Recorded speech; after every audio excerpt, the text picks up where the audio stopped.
देश की राजनीति में एक बार फिर जुबानी जंग तेज हो गई है। कांग्रेस नेता राहुल गांधी ने देश की अर्थव्यवस्था को लेकर केंद्र सरकार पर बड़ा हमला बोला है। राहुल गांधी ने कहा कि देश पर आर्थिक संकट का खतरा मंडरा रहा है और आने वाले समय में सबसे ज्यादा असर युवाओं, किसानों और छोटे व्यापारियों पर पड़ेगा। उन्होंने आरोप लगाया कि सरकार आम लोगों की समस्याओं पर ध्यान देने के बजाय विदेश दौरों में व्यस्त है। वहीं बीजेपी ने राहुल गांधी के बयान को डर फैलाने वाला बताया है। अब इस बयान को लेकर सियासत और तेज होती दिखाई दे रही है।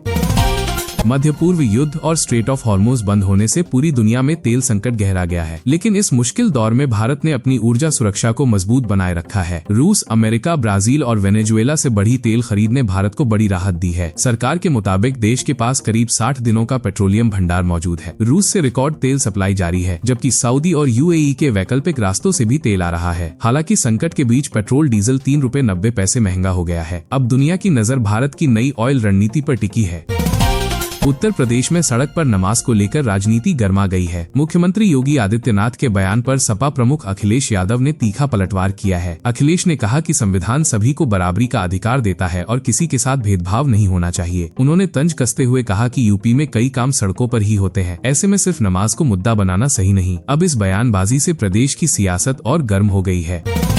तमिलनाडु की राजनीति में बड़ा सियासी धमाका। एमके स्टालिन ने दावा किया है कि विजय के नेतृत्व वाली सरकार कभी भी गिर सकती है। स्टालिन ने डीएमके कार्यकर्ताओं को जल्द चुनाव के लिए तैयार रहने को कहा है। उन्होंने भरोसा जताया कि डीएमके फिर सत्ता में वापसी करेगी। इस बयान के बाद तमिलनाडु की राजनीति में हलचल तेज हो गई है। पश्चिम बंगाल की राजनीति में आरक्षण को लेकर बड़ा फैसला सामने आया है। मुख्यमंत्री शुभेंदु अधिकारी सरकार ने राज्य में ओबीसी आरक्षण 17% से घटाकर सिर्फ 7% कर दिया है। साथ ही मुस्लिम समुदायों को दिए जा रहे ओबीसी लाभ को तुरंत खत्म करने का ऐलान किया गया है। सरकार का कहना है कि अब आरक्षण केवल वास्तविक पिछड़े हिंदू समुदायों को मिलेगा जो SC/ST में शामिल नहीं है। इस फैसले के बाद बंगाल की सियासत गर्मा गई है और विपक्ष ने सरकार पर समाज को बांटने का आरोप लगाया है।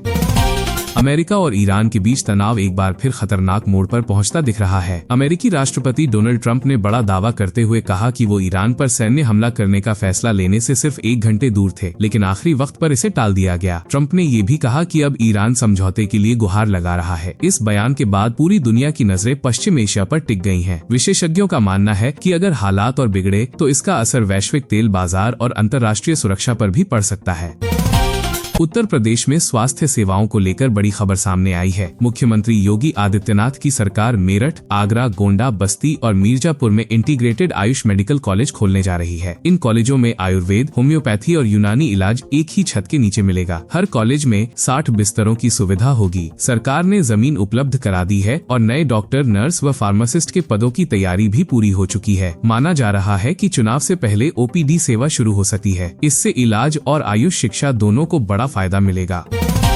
देश के बैंकिंग सेक्टर से बड़ी खबर सामने आई है। रिजर्व बैंक ऑफ इंडिया ने महाराष्ट्र के द यशवंत कोऑपरेटिव बैंक का बैंकिंग लाइसेंस रद्द कर दिया है। RBI के मुताबिक बैंक के पास पर्याप्त पूंजी नहीं बची थी और उसकी वित्तीय हालत लगातार खराब हो रही थी। अब 19 मई 2026 के बाद बैंक कोई भी बैंकिंग सेवा नहीं दे सकेगा। इस फैसले के बाद ग्राहकों में अपने जमा पैसों को लेकर चिंता बढ़ गई है। हालांकि नियमों के तहत जमाकर्ताओं को DICGC बीमा के जरिए तय सीमा तक राहत मिल सकती है।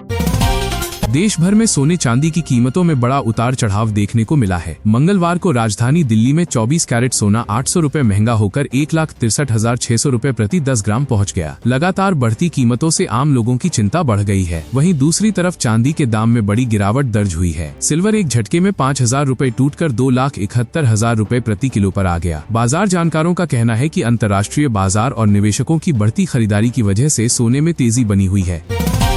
देश भर में आवारा कुत्तों को लेकर बढ़ते विवाद के बीच सुप्रीम कोर्ट का बड़ा फैसला सामने आया है। कोर्ट ने साफ कहा है कि लोगों की जान और सुरक्षा सबसे पहले है। सुप्रीम कोर्ट ने पब्लिक प्लेस से आवारा कुत्तों को हटाने के आदेश में बदलाव से इनकार कर दिया। साथ ही कहा कि जो कुत्ते पागल, लाइलाज बीमारी से पीड़ित या बेहद खतरनाक और आक्रामक हों, उन्हें कानूनी प्रक्रिया के तहत दया मृत्यु यानी यूथेनेशिया दी जा सकती है। कोर्ट ने राज्यों और स्थानीय प्रशासन को लोगों की सुरक्षा सुनिश्चित करने के लिए जरूरी कदम उठाने के निर्देश भी दिए हैं। पश्चिम बंगाल की राजनीति में TMC के अंदर अब खुली कलह देखने को मिल रही है। फलता सीट से जहांगीर खान के चुनाव मैदान छोड़ने के बाद पार्टी विधायकों ने ही नेतृत्व पर सवाल उठा दिए हैं। बैठक में कई नेताओं ने अभिषेक बनर्जी को अप्रत्यक्ष निशाने पर लिया और उनके विवादित बयानों पर भी नाराजगी जताई। सूत्रों के मुताबिक करीब 15 विधायक बैठक से गायब रहे, जिससे राजनीतिक हलचल तेज हो गई है। अब सवाल उठ रहा है कि क्या TMC में अंदरूनी बगावत शुरू हो चुकी है। दिल्ली से यूपी, बिहार और पश्चिम बंगाल जाने वाले यात्रियों के लिए बड़ी राहत की खबर सामने आई है। गर्मियों की छुट्टियों में बढ़ती भीड़ और लंबी वेटिंग को देखते हुए भारतीय रेलवे ने 68 समर स्पेशल ट्रेनों को चलाने का ऐलान किया है। ये ट्रेनें दिल्ली के अलग अलग स्टेशनों से पूर्वी भारत के कई शहरों तक जाएंगी। रेलवे के इस फैसले से लाखों प्रवासी मजदूरों, छात्रों और परिवारों को बड़ी राहत मिलेगी। अब घर जाने के लिए टिकट की मारामारी कुछ हद तक कम होने की उम्मीद है।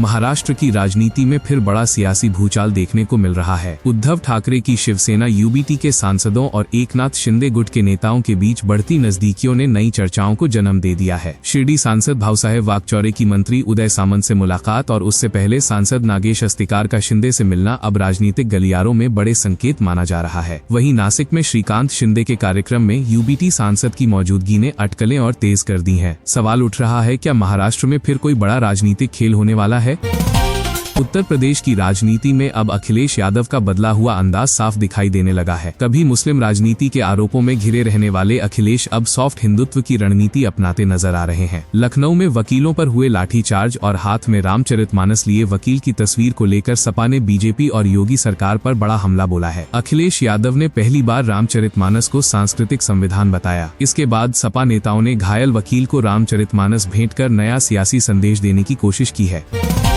ब्रिक्स शिखर सम्मेलन को लेकर भारत में बड़ी कूटनीतिक हलचल तेज हो गई है। रूस के राष्ट्रपति व्लादिमीर पुतिन 12 और 13 सितंबर को नई दिल्ली पहुंचेंगे और ब्रिक्स समिट में हिस्सा लेंगे। माना जा रहा है कि इस दौरान भारत और रूस के बीच रक्षा, व्यापार और ऊर्जा को लेकर बड़े समझौते हो सकते हैं। वैश्विक तनाव और बदलते अंतर्राष्ट्रीय समीकरणों के बीच पुतिन की भारत यात्रा को बेहद अहम माना जा रहा है। अब सबकी नजर पीएम मोदी और पुतिन की संभावित मुलाकात पर टिकी है, जिससे दुनिया की राजनीति में नए संकेत मिल सकते हैं। दिल्ली एनसीआर इस समय भीषण गर्मी की मार झेल रहा है। राजधानी में तापमान 45 डिग्री के पसार पहुंच चुका है और मौसम विभाग ने अगले 6 दिनों तक लू का ऑरेंज अलर्ट जारी कर दिया है। मंगलवार इस सीजन का सबसे गर्म दिन और रात दोनों साबित हुए। रिज इलाका 46.5 डिग्री के साथ सबसे ज्यादा गर्म रहा। दोपहर में सड़कें सूनी नजर आ रही हैं और लोग घरों में रहने को मजबूर हैं। मौसम वैज्ञानिकों के मुताबिक पाकिस्तान और थार रेगिस्तान से आ रही गर्म हवाएं दिल्ली को झुलसा रही हैं। आने वाले दिनों में राहत मिलने की उम्मीद बेहद कम है।